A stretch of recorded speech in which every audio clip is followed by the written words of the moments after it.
OK, bonjour tout le monde. Je suis bien contente que vous soyez avec nous ce matin pour notre webinaire sur la maltraitance des personnes aînées. Je suis Denise Lemire, je suis présidente du réseau de prévention de la maltraitance des aînés francophones de l'Ontario là, depuis une couple d'années. On fait beaucoup de choses pour sensibiliser le monde, éduquer les personnes à travers l'Ontario. Donc, c'est beaucoup de travail, mais ça porte fruit, donc c'est super intéressant. Donc, on a avec nous Benchel qui coordonne le webinaire. Et puis, on a Jean Hébert, coordonnateur d'Ottawa et de l'Est de la FARFO. Et Bonjour tout le puis, monde. Jean, pardon. Ah non, j'ai dit bonjour tout le monde. OK. Jean m'appuie beaucoup au niveau du réseau de la prévention de la maltraitance. Donc, je suis bien contente de l'avoir en appui pour ça. Et puis, ce matin, en fait, ça devait être Lydie Séguin, mais elle a été remplacée par Licia Dia Leroc. Donc, il va nous faire la présentation que Lydie devait faire. Donc, avant de procéder avec la présentation, je vais juste... attends une minute, je sais. Bon, on va juste faire, comme d'habitude, traditionnellement, on va faire la reconnaissance des terres autochtones. Donc, la FARFO et le RPMAFO reconnaissent que les terres sur lesquelles nous vivons, apprenons et nous divertissons tous les jours sont situées sur des territoires autochtones traditionnels à travers la province de l'Ontario. La Farfo et le RPMAFO sont honorés de collaborer avec ses clientèles, ses partenaires et les communautés autochtones de tous les territoires. Nous reconnaissons également les gardiennes et gardiens du savoir traditionnel et les anciennes et anciens, qu'ils soient encore parmi nous ou qu'ils nous aient précédés. Donc, juste quelques informations techno. Donc, si vous voulez mettre en sourdine, on apprécie parce que ça enlève les bruits de fond. Donc, des fois, là, ça nous manque de concentration. Donc, je vous invite ça. Si vous voulez garder votre caméra, je vais juste vous dire que c'est enregistré. Si vous ne voulez pas apparaître dans l'enregistrement, ben, vous enlevez vous fermez votre caméra. OK. Et puis, donc, tous les micros seront en sourdine. Et puis, je vous invite par contre à mettre vos questions ou commentaires tout au long de la présentation dans le chat. Donc, nous, on va gérer ça. Moi puis Jean, on va gérer les questions. Et puis, à la de la présentation d'IA, on va présenter les questions et puis Dia elle pourra y répondre. Aussi, par la suite, on va vous envoyer un formulaire d'évaluation si vous voulez bien le remplir. Nous, ça nous aide pour nos prochains webinars. C'est super apprécié. Puis si vous avez des questions à ce moment-là, des questions ou des commentaires, ça va être le temps de les mettre. Donc, je vous remercie beaucoup pour ça à l'avance. Donc, juste pour dire, le RP Mafo est géré par la FARFO. Donc, la FARFO, c'est le porte-parole de 250 000 personnes aînées de 50 ans et plus de francophones à travers l'Ontario. Et puis, nous, au RP Mafo, notre objectif, c'est la sensibilisation, la formation et la prévention au niveau de la maltraitance des personnes aînées. Puis, on sait là, que c'est assez sérieux de ce temps-ci. Là. Je suis certaine que vous recevez des tonnes de spam et puis de toutes sortes de choses comme ça, même à la porte, à votre site Internet, etc., même à votre téléphone cellulaire. Donc, on vous invite à vous devenir membre du RP Mafo. Donc, j'ai mis où vous pouvez aller dans le site de la Farfo. On a une icône RP Mafo et puis là-dedans, vous pouvez devenir membre. Aussi, on vient de lancer une section Partagez votre témoignage. Si vous voulez euh, parler de quelque chose qui vous est arrivé au niveau de la fraude, l'escroquerie, la maltraitance, un peu n'importe quoi. On a dans notre page de RP Mafo, si vous allez dans la section là, en bas de Contactez-nous, à la fin, là, partagez votre témoignage. Cliquez là-dessus, vous allez rentrer dans la deuxième page, vous cliquez ici. Et puis finalement, vous arrivez à partager votre témoignage dans notre page web. Donc, je vous encourage à faire ça. Nous, on a besoin de ça. On a besoin des histoires, on a besoin des choses qui arrivent. Parce qu'il n'y a pas vraiment de données probantes à ce niveau-là. Donc, ça serait intéressant quand on va voir les bailleurs de fonds, les gouvernements, qu'on ait des histoires connexes à ce que vous vivez dans vos communautés ou ou même dans avec vos proches, etc. Donc, je pense à Alicia Dion, le Rock, qui est diplômée de l'Université de Moncton, où elle a obtenu une spécialisation en sociologie ainsi qu'un juriste docteur. Elle fait partie de la première cohorte du programme de pratique de droit de l'Université d'Ottawa. Elle est passionnée par le droit communautaire. Elle est présentement avocate à la clinique juridique francophone d'Ottawa au sein des services communautaires de Vanier. Elle s'engage à promouvoir l'accessibilité de la justice en français. Et puis, elle répond aux besoins juridiques des francophones défavorisés d'Ottawa et de l'Est ontarien. Elle occupe le poste de directrice de la clinique juridique depuis 2021. En parallèle, elle s'engage en tant que bénévole au sein du groupe de travail sur l'inclusion et la diversité de l'AGEFO, l'Association des juristes d'expression francophone de l'Ontario, de l'équipe de santé familiale communautaire de l'Est d'Ottawa, ainsi que des amis des parcs de la Basse-Ville. Donc, je suis bien contente que DIA a pu remplacer Lydie Séguin pour cette conférence. Donc, je lui laisse la parole et puis vers -20, -15, on aura une session de questions. Donc, mais je vous invite à les mettre là, au fur et à mesure que vous avez là, que vous pensez à des choses. Donc, Alicia, j'arrête le partage de mon écran et puis je te donne la possibilité de partager. Parfait, merci. Merci beaucoup pour cette introduction. Je veux juste m'assurer que vous voyez mon écran tout de suite. Oui, on la Ça voit. va? Ouais. Mhm. Excellent. Donc, merci d'être là aujourd'hui. Comme Denise l'a bien mentionné, moi, mon nom, c'est Alicia Dia. Tout le monde m'appelle Dia, je vous en prie. Seule ma mère, quand j'ai des problèmes à la maison, c'est elle qui m'appelle Alicia Dia, c'est la seule. Mais je suis à la clinique juridique francophone d'Ottawa depuis 2016 et je suis directrice depuis 2021. Et cette présentation est donnée dans le cadre d'un projet que la clinique a qui s'appelle Aînés avisés. C'est financé par la Fondation du droit, mais c'est vraiment un projet de sensibilisation et d'éducation juridique pour les aînés francophones à Ottawa, mais aussi on a déniché un besoin partout en Ontario. Donc, c'est vraiment l'initiative de la clinique. Nous avons techniquement la clinique juridique opère comme des services juridiques gratuits pour les résidents francophones d'Ottawa à faible revenu. Donc, on a des domaines de pratique spécifiques, le droit du logement, de l'immigration, de la famille, tout ce qui est en lien aux prestations sociales. Et on a aussi des services de notariat. Mais vraiment, ça, c'est notre mandat opérationnel dans la vie de tous les jours. Et on a aussi ce projet de Aînés avisés financé par justement la Fondation du droit.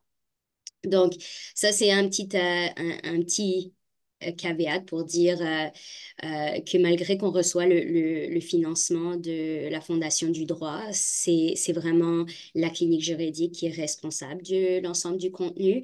Le contenu, les présentations, les thématiques, tout ça, c'est bâti grâce à votre appui, grâce à vos suggestions et parce que vous êtes sur le terrain, vous êtes les personnes ciblées par ce projet, c'est à vous de nous dire quels sont vos besoins en plus des tendances qu'on remarque dans la communauté, mais on essaye de vraiment répondre à vos préoccupations, surtout quand ça vient au droit. Donc, utilisez, je vous en prie, ce formulaire d'évaluation que Denise va vous circuler après pour nous donner de la rétroaction aussi, pour savoir comment on peut améliorer nos présentations, mais aussi s'il y a des thématiques qui vous intéressent, sur lesquelles on aimerait développer de l'information juridique et des présentations. Donc aujourd'hui, juste encore une autre note. Ça, c'est vraiment les prérequis de la présentation. Là, c'est je dois vous informer que l'information aujourd'hui, c'est juste de l'information juridique.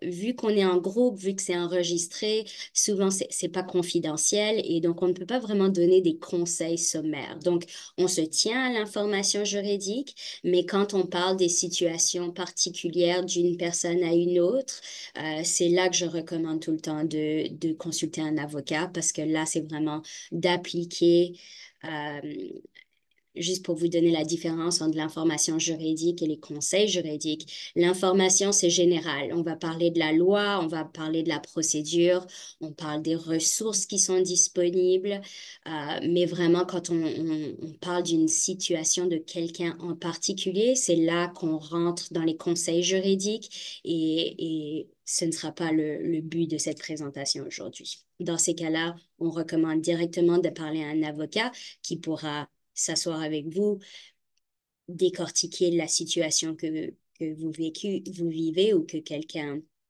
que vous connaissez vit et de là vous donner des conseils basés sur cette situation. Euh, une autre petite parenthèse, c'est que l'information, les lois sur le système de santé, etc., c'est provincial. Et donc, ça, c'est vraiment l'information qui s'applique seulement à l'Ontario. Si, par exemple, vous connaissez quelqu'un qui habite au Québec ou un membre de la famille qui est intéressé par ces informations, malheureusement, il faudrait se renseigner dans les autres provinces, quelle est la situation. Parce que ça, c'est vraiment, nous, on fait common law, telle qu'elle a la juridiction de l'Ontario. Donc, ces informations ne sont pas applicables à d'autres provinces. Parfait. Donc là, on rentre dans le sujet. C'était très difficile de choisir l'information à vous partager en 1 heure, d'accord? Donc, tenez ça en tête parce que il a fallu que je coupe des points. Il y a des diapos qu'on va voir brièvement, mais vous aurez ces diapositives. Je vais vous envoyer la présentation après. Donc, ne prenez pas le temps d'écrire tout. Je préfère que vous participiez, vous posez des questions, etc. Toutes ces informations vont vous être envoyées et si on n'a pas le temps, si on doit survoler rapidement une diapo, c'est vraiment parce que j'essaye de le condenser en 45 minutes pour avoir une période de questions, mais n'hésitez pas à m'interrompre si je vais trop vite aussi. Donc, quand ça vient à ce qu'on va réviser aujourd'hui, on va avoir la définition et les portraits de la maltraitance en Ontario, les types de mauvais traitements. Les mesures préventives qu'on pourrait prendre, des mesures correctives ou quel est le processus si on voit une situation où il y aurait de la maltraitance des aînés et des outils et des ressources. Pardon, je fais des notes en même temps. Donc, on commence avec la définition de la maltraitance. Comment le définir? La, ce qu'on, une définition générale, ce serait un acte ou une omission. Ça peut être unique ou répété. Ça peut être intentionnel ou non. Où il y a une relation où la confiance est présumée et l'acte ou l'omission cause du tort, de la souffrance ou de la détresse à une personne âgée. Euh, la, pardon, je vais juste mettre toutes les notes en même temps. Je l'avais mis pensant que ça va m'aider, mais en fait, ce qu'on veut dire par le mauvais traitement à l'égard des aînés, c'est on parle d'un abus de pouvoir. D'abord, il y a une relation de pouvoir. Ensuite, il y a un abus de pouvoir. C'est dès qu'on utilise son influence ou ses capacités pour limiter ou contrôler les droits et libertés d'une personne âgée. Alors là, on peut rentrer dans le mauvais traitement. Euh, la personne âgée n'a plus la capacité de faire des choix libres, de craindre d'être humiliée ou blessée, d'être laissée seule ou de voir la relation prendre fin. Ça peut être un acte ou une omission qui peut paraître comme la maltraitance. Et dans tous les cas, les mauvais traitements causent un préjudice à la victime. C'est très textbook, là, on rentre dans les définitions. Je voulais pas changer tout ça autre que ce qui existe déjà. Donc ça, c'est vraiment pardon, les ressources le décrivent de cette manière. Je ne l'ai pas changé parce que je voulais vraiment que vous compreniez la définition en soi. Par contre, ce qu'on a changé, donc ce qu'il faut savoir en fait, tout le monde a le droit de vivre sans peur et d'être maître de sa vie. Une personne âgée est jamais responsable de mauvais traitements qu'elle subit. La plupart des aînés victimes de violences sont en bonne santé et capables de prendre leurs propres décisions. Souvent, ça, c'est vraiment comme on assume que c'est un problème de capacité qui les rend plus aptes à être victimes, ce qui pourrait être le cas, mais c'est pas seulement dans ces situations où il y a de la maltraitance. Les mauvais traitements peuvent se produire de façon isolée ou répétée, à la maison, dans un établissement de soins de longue durée ou dans tout autre endroit public ou privé. Et l'autre chose à savoir à propos de la maltraitance, c'est l'agisme est une forme de maltraitance, qui est vraiment une forme de discrimination dont on va parler plus tard, qui est selon le Code des droits de la personne de l'Ontario. Toutes les formes de maltraitance ne sont pas de nature criminelle, mais toute forme de violence est inacceptable. Ça encore, c'est juste des introductions de ce qu'on va voir dans cette présentation. Dans bien des cas, les victimes sont isolées, d'où la difficulté de repérer les signes. Et on ne peut pas changer le comportement d'une personne maltraitante. Et vous n'êtes pas responsable d'arrêter les mauvais traitements, mais vous pouvez aider les personnes victimes de maltraitance à trouver l'aide nécessaire. Alors, qui maltraite les aînés? La personne maltraitante. Ici, il y a plusieurs manières d'appeler ces personnes maltraitantes. Il y a la littératie va des fois parler d'agresseurs, d'auteurs de mauvais traitements. C'est vraiment, moi, j'ai choisi la terminologie pour cette présentation, mais sachez que vous pourriez la voir sous différentes formes. Cette personne pourrait être appelée différemment, pardon. Donc, la personne maltraitante peut être un membre de la famille, un conjoint, partenaire, un colocataire, voisin ou propriétaire, un fournisseur de soins qui serait rémunéré ou non, un fournisseur de services qui est embauché pour s'occuper de la résidence ou du terrain, une personne sur qui l'aîné dépend pour son hébergement ou son soutien financier, un ami ou toute autre personne de confiance. Souvent, la personne maltraitante occupe une position de pouvoir, de confiance, d'influence ou d'autorité envers leur victime. Elle connaît habituellement la victime et c'est vraiment cette relation de pouvoir et cette relation de confiance qui mène plus facilement à de la maltraitance. C'est vraiment parce qu'il y a déjà une relation qui est préétablie, en fait, entre la personne maltraitante et la victime de maltraitance. Encore une fois, j'utilise la victime de maltraitance parce que c'est ça qui est le plus souvent utilisé. On parle aussi de victime parce que l'acte peut être de nature criminelle et dans le criminel, on parle de victime. Mais c'est certainement différent. Il y a différentes façons de le voir. Ça se peut qu'il y a des personnes qui pensent que victime est un peu trop sérieux, mais c'est vraiment, on peut pas changer la terminologie quand ça vient à la criminalité d'un mauvais traitement, en fait. Donc, c'est ça que je voulais garder en tête quand ça vient au vocabulaire que j'ai utilisé. Qui sont les victimes? N'importe qui peut être la cible de mauvais traitements, peu importe son âge, sa capacité mentale, sa situation familiale ou socio-économique, sa culture. Des fois, on ne peut même pas réaliser qu'on est victime de maltraitance jusqu'à temps on voit les exemples et les scénarios, on en parle à quelqu'un d'autre et on voit que s'il y a vraiment une violation de nos droits individuels. Donc, c'est ça dont on va parler aujourd'hui. C'est vraiment de reconnaître les signes et de voir qu'est-ce qui est légal, qu'est-ce qui n'est pas légal. Je vois beaucoup de questions qui passent. Je les ignore pour l'instant, mais Denise, Jean, dites-moi s'il y a des questions qui sont vraiment comme pertinentes tout de suite pendant qu'on est dans le train. Parce que, pardonnez-moi, je ne regarde pas en fait. Oh, je te vois parler, Denise, mais pardon. Oui, OK. Oui, oui. Ça va, ça va? OK, parfait, Oui. merci. Euh,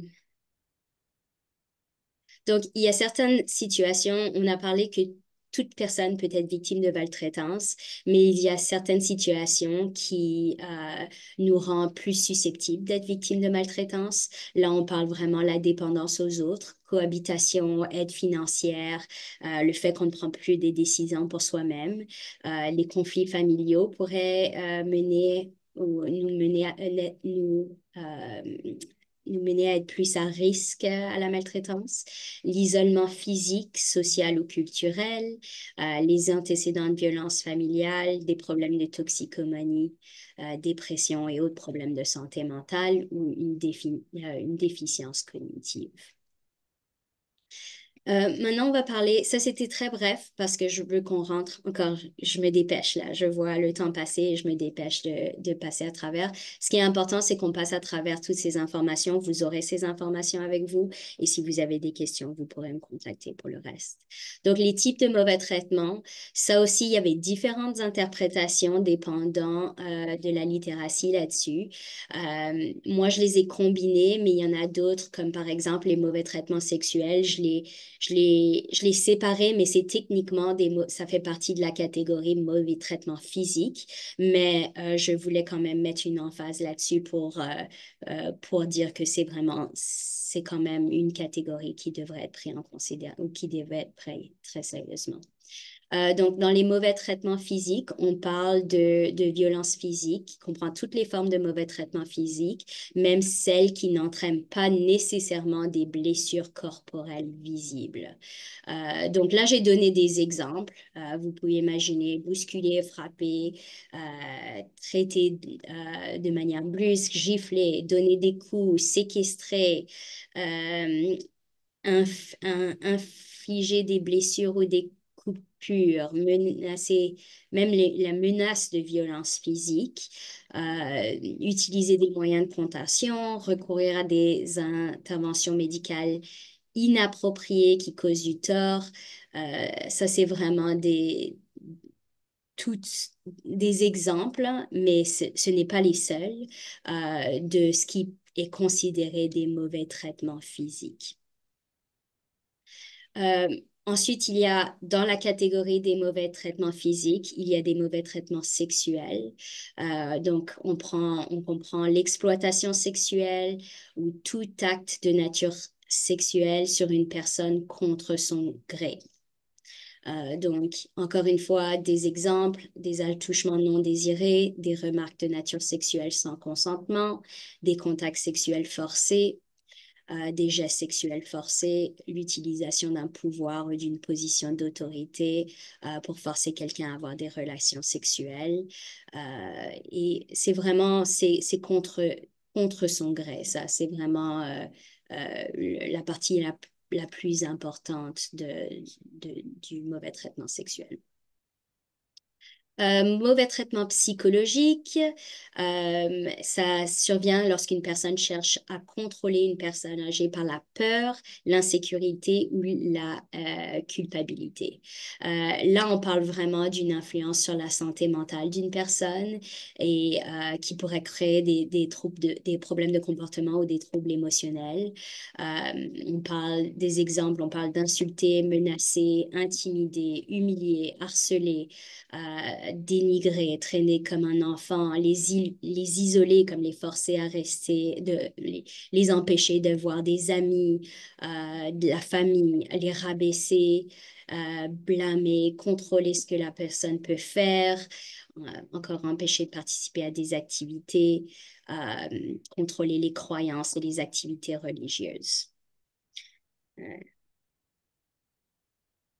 L'exploitation financière, troisième sorte de maltraitance qu'on voit. Et celui-là, c'est le plus répandu à l'égard des personnes âgées. Donc ça, je veux porter une attention particulière parce que ça, des fois, c'est aussi le plus subtil à reconnaître parce qu'on perd petit à petit le pouvoir. Donc ça, j'ai mis un petit peu plus d'explications pour celui-là. Donc, l'exploitation financière survient lorsque quelqu'un manipule, fait pression, trompe, menace ou harcèle une personne pour obtenir de l'argent, des biens ou des possessions sans son consentement.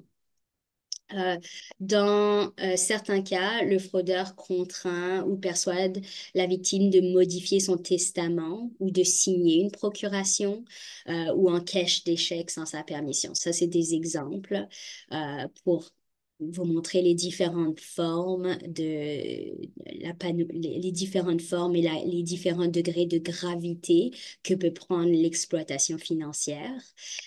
Donc, d'autres exemples, voler des biens, de l'argent, des renseignements personnels, faire un mauvais usage des procurations relatives aux biens, qu'on va voir plus tard, contrôler les dépenses d'une personne, forcer à vendre des biens, persuader à signer des documents juridiques, modifier son testament, ouvrir un compte bancaire conjoint, ça arrive souvent, les comptes bancaires conjoints, qui peut mener facilement à de l'exploitation financière, donner de l'argent à des proches ou à des fournisseurs de soins, offrir des fausses occasions d'investissement. Encore, dans cette présentation, je ne parle pas d'une protection des consommateurs, mais c'est sûr, ça, c'est une présentation qui est tout à part quand ça vient à l'exploitation financière. C'est vraiment, il y a des abus, il y a des problèmes de contrats signés sans avoir une compréhension claire de qu'est-ce qu'on achète ou qu'est-ce qu'on... Tout ça, c'est à part, mais c'est une forme d'exploitation financière. Demander des dons destinés à des organismes de charité qui n'existent pas. Ça aussi, ça arrive. Habiter chez vous sans payer sa juste part des dépenses. Donc, ça, c'est vraiment quelques exemples qui peuvent sonner une cloche par rapport à l'exploitation financière. La négligence est aussi une forme de maltraitance. La négligence survient lorsqu'une personne qui a l'obligation de le faire ne fournit pas à une personne âgée les soins essentiels, de la nourriture ou le soutien émotionnel dont elle a besoin pour son bien-être, qu'elle ne peut pas obtenir elle-même. L'emphase ici, c'est l'obligation de le faire. Par exemple, une personne avec qui vous avez signé, ou votre procureur pour la procuration face aux soins de la personne, si par exemple elle ne fait pas ce qu'elle est censée faire, ou un fournisseur de soins qui ne vient pas donner les médicaments, tout ça, ça pourrait être par exemple des formes de maltraitance. Donc, ne pas administrer les médicaments, ne pas aider à faire la toilette ou voir à l'hygiène personnelle, abandonner ou priver de nourriture, d'eau, de logement ou de vêtements appropriés, ne pas aider dans les activités quotidiennes, empêcher d'obtenir des soins à domicile, des soins médicaux ou des médicaments, ou de l'aide des personnes en général quand on a besoin. J'ai des exemples plus clairs, mais c'est par exemple comme, occuper le sous-sol de la maison de membres de la famille, puis quand ils s'en vont, ils ferment l'appartement à clé. Ou une personne s'occupe des finances de quelqu'un et cette personne voit qu'elle a des besoins particuliers par rapport à ses soins et elle refuse de dépenser l'argent de la personne pour obtenir de l'aide et viser obtenir de l'aide pour la toilette, l'hygiène, etc. Ça, c'est vraiment comme ça répète ce que je viens de dire, mais c'est juste pour concrétiser les exemples que j'ai donnés. Euh, il y a aussi une sous-catégorie de la négligence qui est la négligence de soi. C'est vraiment lorsqu'on parle de négligence de soi, lorsqu'une personne âgée qui a la capacité de prendre des décisions sur son bien-être refuse des services offerts par des intervenants sociaux ou médicaux qui pourraient l'aider.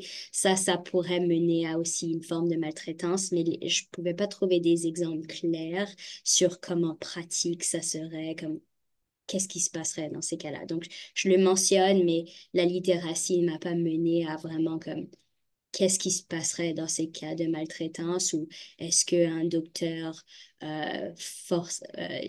parlerait alors d'évaluer la capacité mentale d'une personne à prendre des décisions. Donc ça, c'est un petit peu une zone grise, là, je vais vous l'admettre, mais quand même à mentionner pour qu'on puisse reconnaître et qu'on puisse obtenir de l'aide si vous voyez des signes de négligence de soi.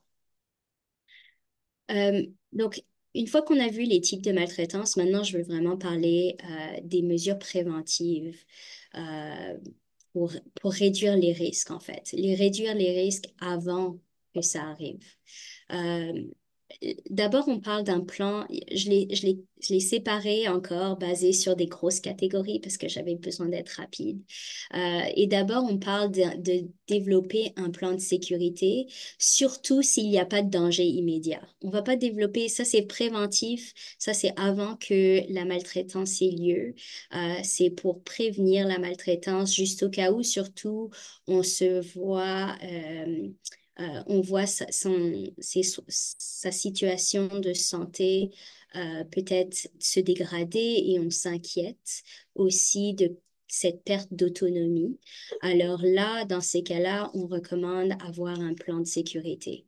Les plans de sécurité, ça inclut plusieurs choses.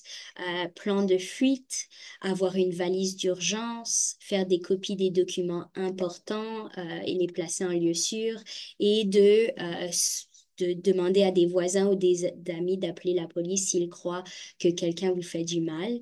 Il y a un outil en ligne pour bâtir un plan de sécurité. Donc, je voulais partager ici. C'est à travers Cléo qui fait justice pas à pas.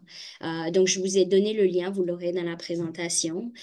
Et ça vous pose plein de questions et ça vous demande de cocher des boîtes pour vraiment bâtir un plan de sécurité qui est propre à vos besoins.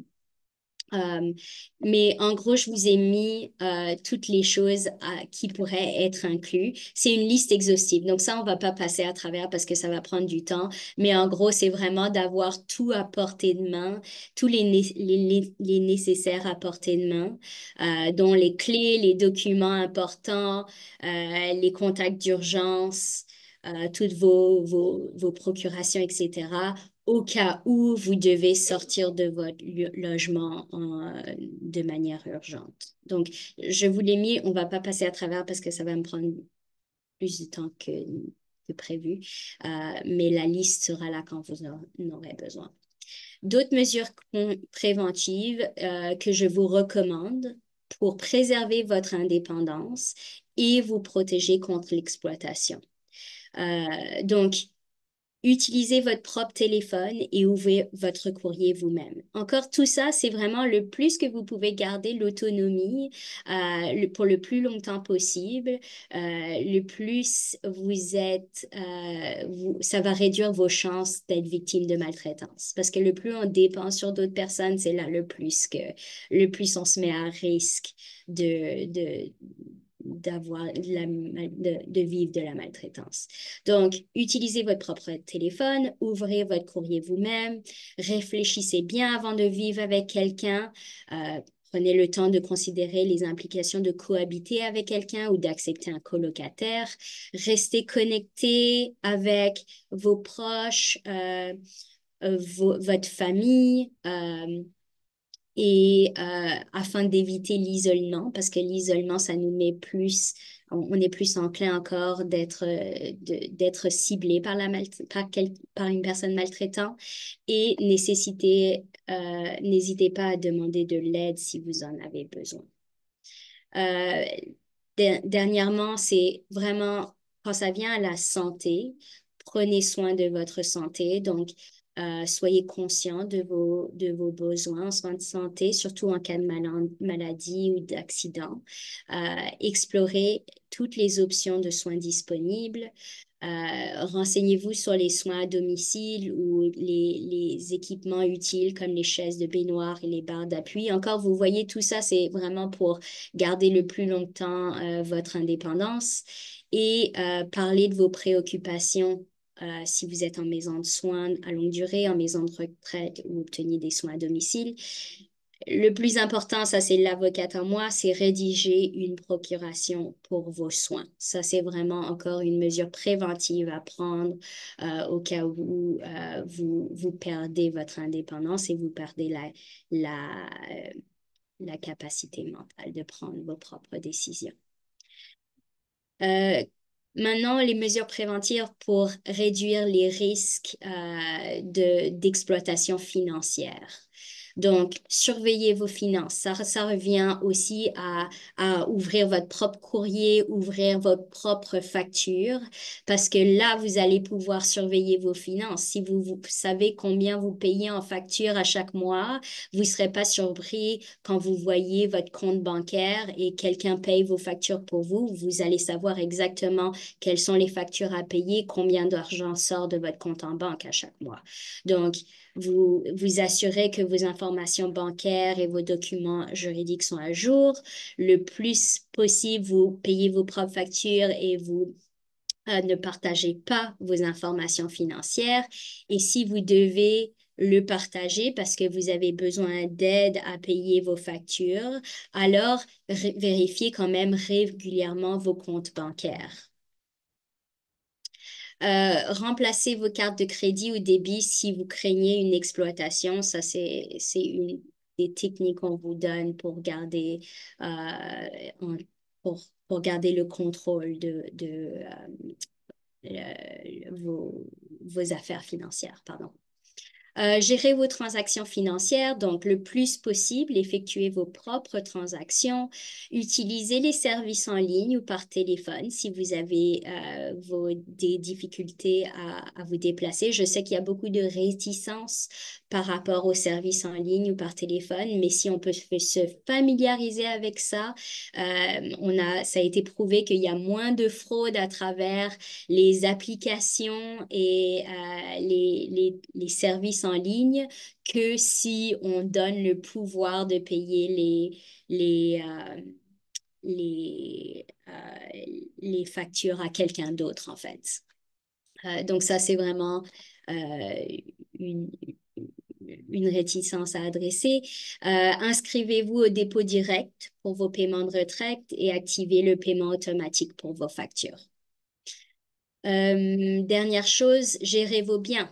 Encore une fois, le courrier qu'on ouvre nous-mêmes, ça nous donne l'information nécessaire pour éviter l'exploitation financière. Ne signez rien sous pression et demandez des conseils juridiques si nécessaire. Faites relire les contrats par une personne de confiance avant de signer et toujours consulter un avocat si vous envisagez de transférer des biens à un membre de la famille pour comprendre les conséquences fiscales et successorales. Dernièrement, c'est rédiger une procuration pour gérer vos biens. Je veux juste mettre une emphase sur la procuration des soins et la procuration des biens. Ça aussi, on n'a pas trop le temps de passer à travers parce que ça, c'est des présentations, c'est des ateliers juridiques en soi, les procurations. Mais je vous ai mis une petite cheat sheet, comme je les appellerais, pour se rappeler qu'est-ce qui fait quoi.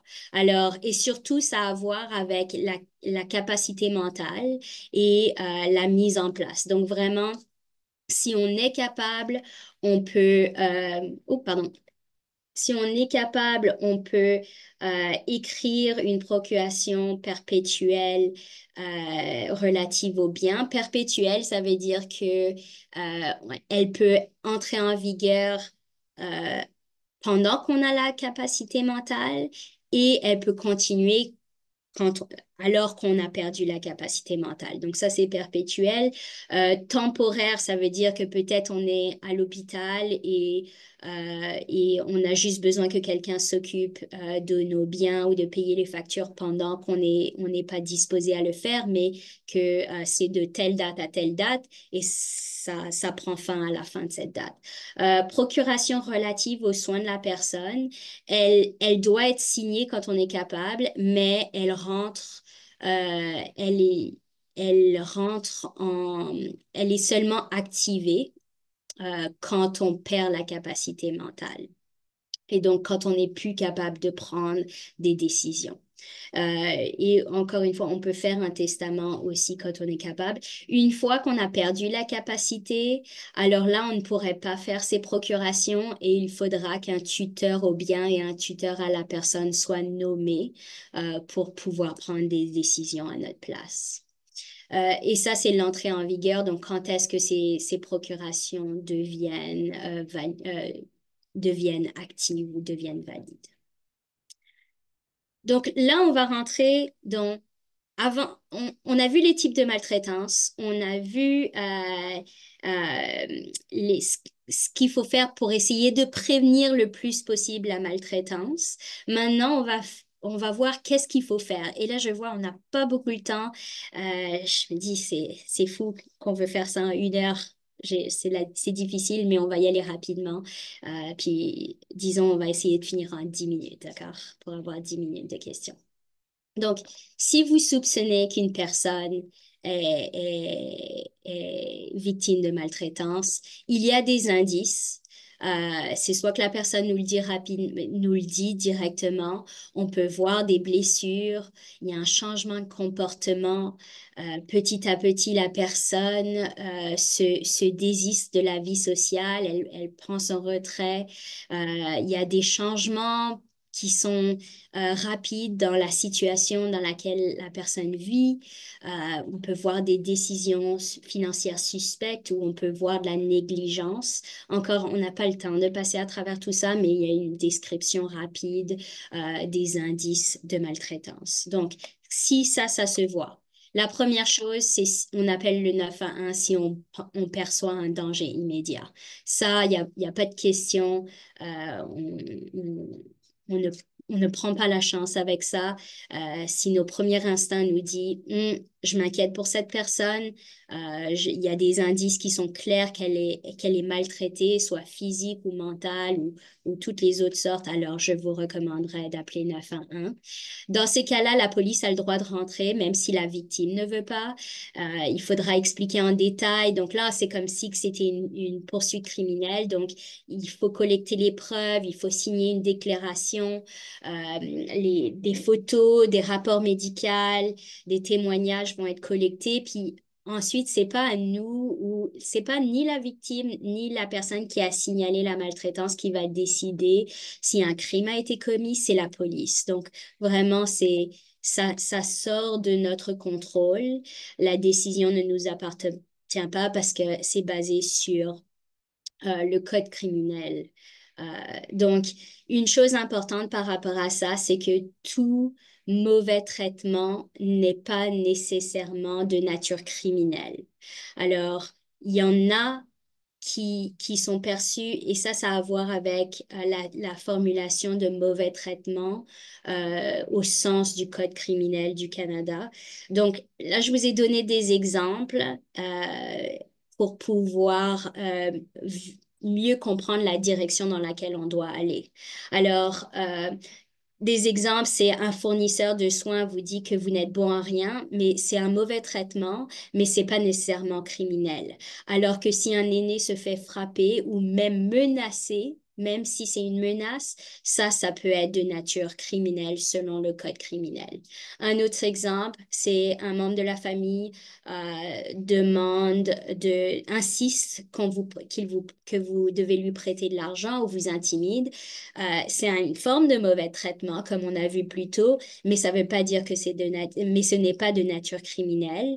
Par contre, si on prend votre argent sans vous demander, alors là, on parle vraiment de vol et vol. Et il y a même de fraude. Et dans ces cas-là, ça, ce serait contre le Code criminel des droits de la personne. J'ai mis plein d'exemples. Ça, c'est, pardon, les exemples de mauvais traitements criminels basés sur les types de mauvais traitements qu'on a vus plus tôt. Donc, l'intimidation, les menaces, harcèlement criminel, voies de fait, agression sexuelle, tout ça, c'est des mauvais traitements de nature criminelle et alors la police doit être appelée. J'ai mis d'autres exemples ici, vol, extorsion, fraude, négligence causant des lésions corporelles versus négligence. Là, on parle vraiment, il y a une différence entre les négligences qui causent des lésions corporelles et juste la négligence en soi. Et donc ça, c'est vraiment à savoir. Donc, comme je vous dis, ça, si c'est contre le Code criminel du Canada, appelez 911, la police va se charger de porter des accusations contre la personne maltraitante. Par contre, si c'est pas de nature criminelle, il y a d'autres lois qui nous protègent. Donc là, j'en ai nommé le Code des droits de la personne, euh, la loi sur le redressement des soins à longue durée. Dans ces lois, il y a une déclaration des droits des résidents pour les résidents des foyers de soins à longue durée. Il y a la loi sur les maisons de retraite qui inclut une déclaration des droits des résidents. Et il y a le règlement de l'Ontario sur les services de soins à domicile et en milieu communautaire qui est inclus dans la loi de 2019 pour des soins interconnectés. Toutes ces déclarations des droits des résidents et des patients, ça inclut des déclarations comme le droit d'être traité avec respect, le droit d'être traité d'une manière qui respecte votre intimité et votre dignité, le droit d'être protégé contre les mauvais traitements, le droit de vivre dans un milieu sûr et propre. Ces droits se répètent dans chacune de ces déclarations et ça vous protège contre les mauvais traitements qui ne sont pas de nature criminelle. Donc, quand il y a ces mauvais traitements, il y a d'autres recours que d'appeler la police. Alors, je vous ai donné les ressources parce que ça dépend dans quelles circonstances vous êtes. Si vous êtes dans des maisons de soins à longue durée, il y a des coordonnées pour ça. Vous êtes dans une maison de retraite, il y a des coordonnées pour ça. Si vous avez, si vous êtes, vous obtenez des soins à domicile, il y a aussi des coordonnées pour ça. Donc, je vous ai donné ces coordonnées. Vous pouvez aussi, si la maltraitance est en lien avec un professionnel de la santé, alors là, vous pouvez porter plainte auprès du collège professionnel, l'Ordre des médecins, l'Ordre des travailleurs sociaux. Eux, ils ont tout un processus de plainte en lien avec des fournisseurs de soins de santé. Vous pouvez révoquer une procuration. Ça, c'est une autre possibilité, surtout si vous voyez l'exploitation financière, par exemple, auprès du procureur des biens. Alors, dans ces cas-là, c'est facile de juste dire, ah, tu fais pas bien ça, on s'occupe on va nommer quelqu'un d'autre. Et il y a aussi des poursuites civiles, là. On parle de la Cour des petites créances. Si vous avez besoin de poursuivre à la Cour des petites créances, à la Cour supérieure de justice, au cas où ça a à voir avec le rôle des successions. Donc là, on parle du recouvrement d'une dette, détournement des actifs ou des biens, de la fraude. Euh, donc ça, c'est juste des exemples quand c'est pas au niveau criminel et où c'est pas des plaintes par rapport à des soins de santé ou des services pour récupérer des biens ou voler ou de l'argent volé. C'est là qu'on poursuivrait le malfaiteur. L'autre option, la dernière option, c'est la médiation, c'est d'essayer de résoudre le problème à l'amiable. J'aurais dû le mettre au numéro 4 en fait, parce que avant même de poursuivre un auteur de la maltraitance, on va toujours essayer de trouver une entente avec eux, comme de leur envoyer une lettre ou une mise en demeure dans le processus légal et de dire, Hey, tu m'as volé cet argent. Je veux le recouvrir ou sinon je vais te poursuivre. Donc, l'ordre des choses, ce serait probablement numéro 5 d'abord et numéro 4 ensuite. Je vais le changer dans la présentation. On va de vous l'envoyer. Si vous êtes victime de mauvais traitements, demandez de l'aide, communiquez avec un organisme qui vient en aide aux personnes âgées, toujours maintenir des liens sociaux, comme tu sais, garder, parce que quand on garde un contact avec la famille, ses proches, eux aussi gardent un œil sur nous pour nous assurer ou nous rassurer que la perception de maltraitance même pris en compte et suivez les processus officiels de signalement.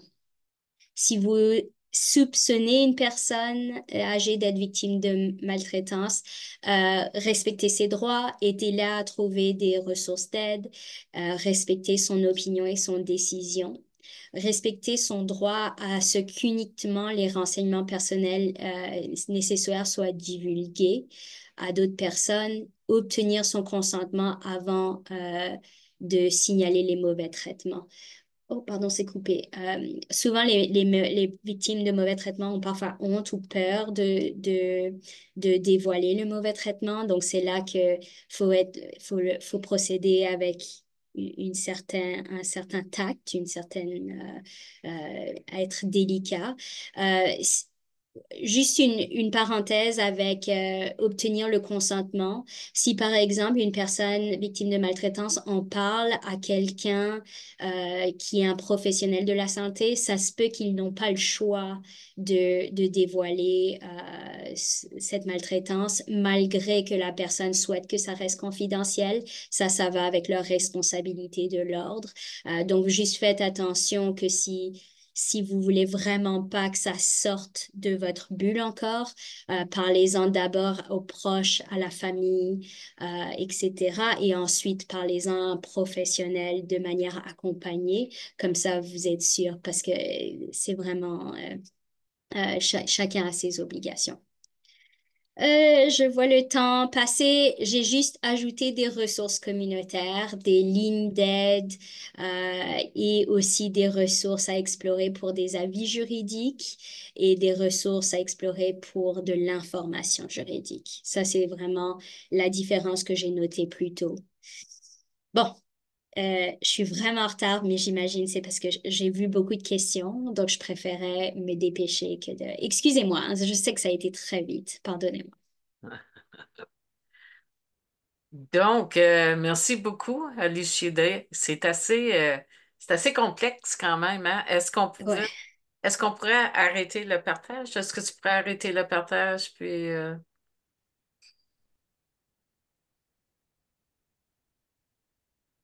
ça marche pas? Donc, il y a quelques questions, mais c'est beaucoup des questions en lien avec les ressources. Donc, merci pour ces infos. On va envoyer ta présentation en même temps que le formulaire d'évaluation. Donc, ça pourra répondre là, à plusieurs des questions par rapport à des liens Internet pour divers organismes. Mais je sais pas, je vais en prendre une coupe. Il nous reste quand même 4 minutes. Peut-être ouais, 6 minutes.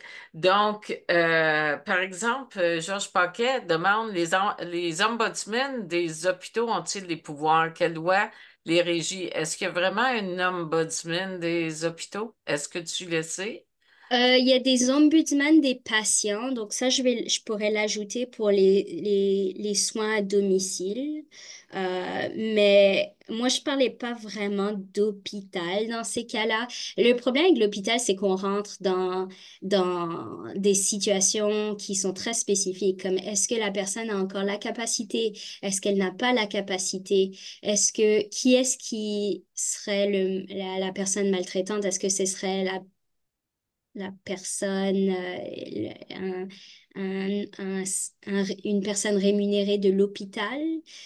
Donc, l'ombudsman des patients, tous les hôpitaux ont un ombudsman des patients aussi, pas juste les soins à domicile, mais il faudrait voir la situation là. Je pense que il y a les ressources communautaires dont je vous ai fait part. On pourrait certainement parler à l'ombudsman des patients, mais ce que je vous recommanderais aussi, c'est les autres lignes comme ligne d'assistance aux personnes âgées, ligne d'aide aux victimes. Euh, ça dépendrait de ce que l'ombudsman vous dirait là-dessus là. D'accord.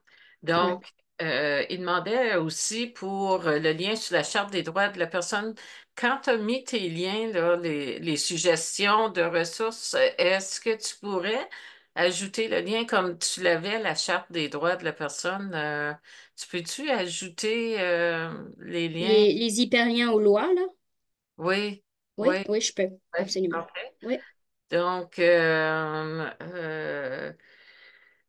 Donc, Georges, il demande où peut-on trouver de la jurisprudence sur les causes de mauvais traitement sur les personnes âgées?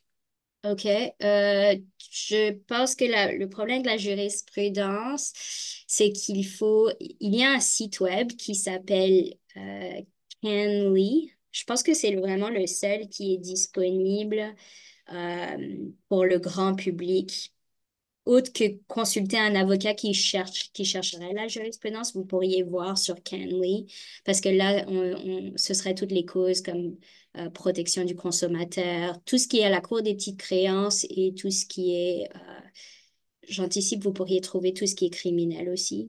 Mais c'est le seul site web que je connais qui est public. OK.